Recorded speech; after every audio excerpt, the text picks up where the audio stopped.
இந்த கொஸ்டினை பாருங்க.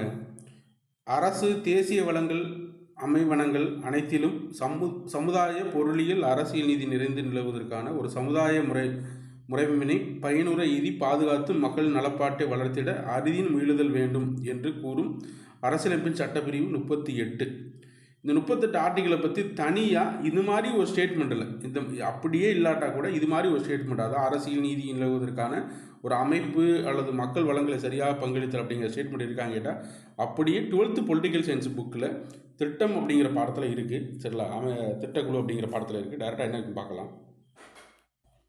பாருங்க, சமூக நீதி உறுதிப்படுத்தல் அரசியலமைப்பு 32 பிரிவு இவ்வாறு கூறியது. அரசு குறிப்பாக வருமானத்தின் ஏற்றத்தாழ்வை குறைப்பதை நாட்டின் பல்வேறு பகுதியில் வாழும் மக்கள் பிரிவினர், பல்வேறு தொழிலில் ஈடுபடும் மக்கள் குழுக்கள் தனிவரிடம் தகுதி வசதி வாய்ப்புகள் ஆகியவற்றின் நிலவும் ஏற்றத்தாழ்வுகளை நீக்குவதை நோக்கமாக கொள்ள வேண்டும். திட்டங்கள் வகுப்போருக்கு பிரிவினை மனதில் கொண்டு வைக்கின்றன அப்படிங்கிறது 38 சப்பிரிவு 2 டேரெக்டாக அப்படியே இருக்குது ஸ்கூல் புக்கில்.